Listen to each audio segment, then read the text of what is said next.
what's up, everybody? Welcome to Rogue Reviews. My name's Evan. I'm Nolan. And tonight, we saw Smurfs, The Lost Village. Directed by Kelly Asbury, and includes the voice talents of Demi Lovato, Ryan Wilson, Joe Manganiello, Jack McBrayer, and Danny Pudi. Smurfs, The Lost Village kind of takes place in a world where, obviously, it's the Smurfs. They have their own little village, and it's based around Smurfette and her story. And where she fits in a village where everyone kind of has their place. On top of that, we have a cool adventure story, leading to, obviously, the Lost Village. And we have our classic villain, Gargamel.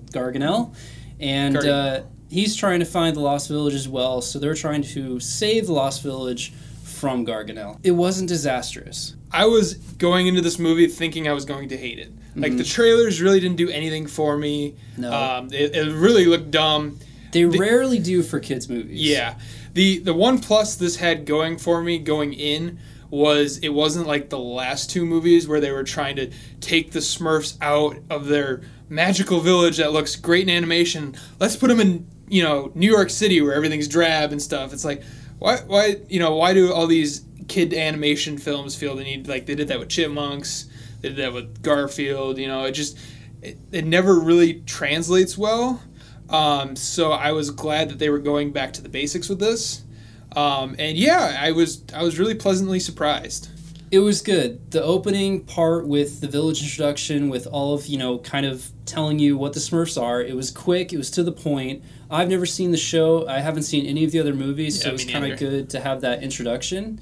And they, kind of just told you how it was at the village, and that was each Smurf kind of has its role. And I think the Smurfs in the beginning really shined. I think their personalities, because they were kind of already explained as this is like the table eater Smurf. This is the clumsy Smurf. This is the nerd Smurf. They had the amazing sax Smurf, which was playing Careless Whisper on top of a roof. I'm like, props to that guy. Mm-hmm.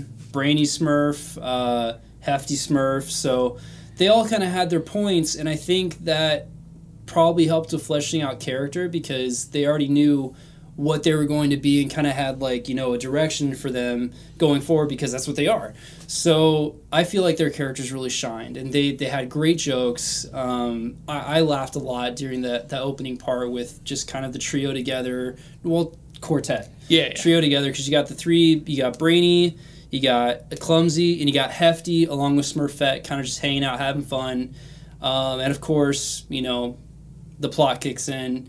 The bad guy, finds out there's a lost village. They find out first, though, because there's another Smurf that is hiding in the bushes, and she goes to try and find where that Smurf went. And it was good. It was a great adventure. It kind of reminded me of good old, Banjo-Kazooie platformer games where it's like you have just this great adventure, different environments, different creatures that really added so much color and depth to everything. So that first and second act was it was really cool. It was a lot of fun. Yeah, they set up the villain really well too. Like Gargamel is, he's the cartoon villain, but they just own that. Mm-hmm. So his plot always, you get a laugh. The cat with his eagle. That's really a dodo bird. It felt like Saturday morning cartoon that was just extended, which was what Smurfs was born from.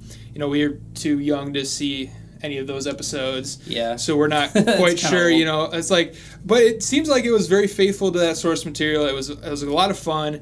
It does fall off a bit in the third act. You think the movie could go in a more interesting direction with them finding the other lost village, and then it's like, all right, we have a village of boys, we have a village of girls.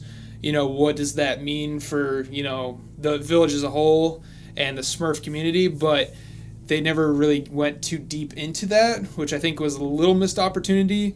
Some of the jokes are once you get to the Lost Village, some of the jokes start to fall a little flat with some of the introduction of the other Smurfs. Like, it gets a bit over the top to where it's like, all right, this is just for the kids, obviously. But they do sprinkle a few adult jokes in there, just enough to keep it like, all right, this is still pretty funny. It was still very clean. No, zany jokes that are like, whoa, okay, kids movie. I know you're trying to appeal to adults, but it was still very kind of clean fun. yeah, the other village being all female, and you have the main village, which is all male, is kind of the running thing. You have the one girl. Well, now there's a bunch, and they didn't really. They had huge potential to really tie that into each other, and like, oh crap, there's girls, like a ton of them, but yeah, they don't really flesh that out at all. All of a sudden, they're just BFFs hanging out. The detail of kind of the other gender, the Lost Village, it was like nothing in comparison to what they initially started with within like 5 minutes of the movie, because you already have just established character and the jokes and all that, whereas you go to the other village and it was just like, all right, they're a bunch of badass chicks. It kind of reminded me of like the Lost Boys in Hook. Mm-hmm. Like just girl versions of them, they all have like their bows and arrows and stuff, which was cool. It just never they never had that quite like established. It'd be even character. better if they had the opposites. Yeah, like they had a hefty chick and like the brainy chick, something like that. But it didn't really flesh out that way. I think they were all like named after flowers or something. Yeah, so it was like yeah. Right, so I mean, I don't know, that chemistry could have been fleshed out a little better. The third act was a little weak. I mean, it's a kids movie, so I don't expect them to reinvent the wheel. Yeah. But I mean, it was very generic. I mean, you'll have to see it to see what happens, but no surprises. I mean, how crazy do you want a kids movie to be? But all in all, I think it was entertaining. The first and second act were great. It was a great adventure movie. Like from that point on, for like a good hour, I guess I would say. After that, a little bit of a rundown. The ending was like, but what about everything else? It's like, all right, cool. You developed this huge, character arc for Smurfette, not knowing where she belongs, and they didn't really just wrap it up really quickly, and you're like, yeah. I felt like there's something that you left on the table there. It's like, I feel like you could have done a little more with that. She didn't, I mean, where does she belong? I don't know. It didn't really like flesh it out. So anyway, not a complete disaster. It could have been so much worse, but the jokes were great. The characters were pretty funny. The trio, the three boys, and then Smurfette. She was kind of generic, but I think that might have tied into the character itself, because it's like, oh, well, where do I belong? Yeah, and that was kind of her arc. What kind of Smurf am I supposed to be? So that's probably why she was generic, but I don't know. Maybe it could have been handled a little better. So what do you want to rate it? I'd probably give it a good solid 6.5. 6.5? Yeah. What's your reasoning? I think with just everything that happens, the first two acts are very solid. It kind of falls off in the third act.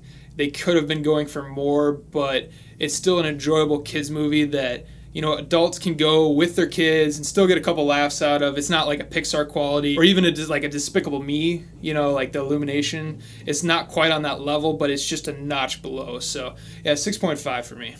Yeah, I think that I can agree with that rating, 6.5, where it really, you kind of feel bad that these kids' movies kind of have already a bad rep coming out as it is. So it's really tough being hard on them. But then again, you do have kids' movies that are coming out that are great, that are, have great storylines, have great character arcs, have great character development, along with, great CGI and effects and all that, which the CGI was good. The facial expressions were great. They really expressed, all the emotions, but we didn't really get anything, new here. So I'd say 6.5 is pretty accurate. All right, guys. Well, that wraps it up for Smurfs: The Lost Village, rating 6.5. Thanks for joining us tonight. Leave a like if you liked the video, subscribe if you'd like to see more, and we will catch you next time on the next movie review. Thanks for hanging out, guys. See you guys.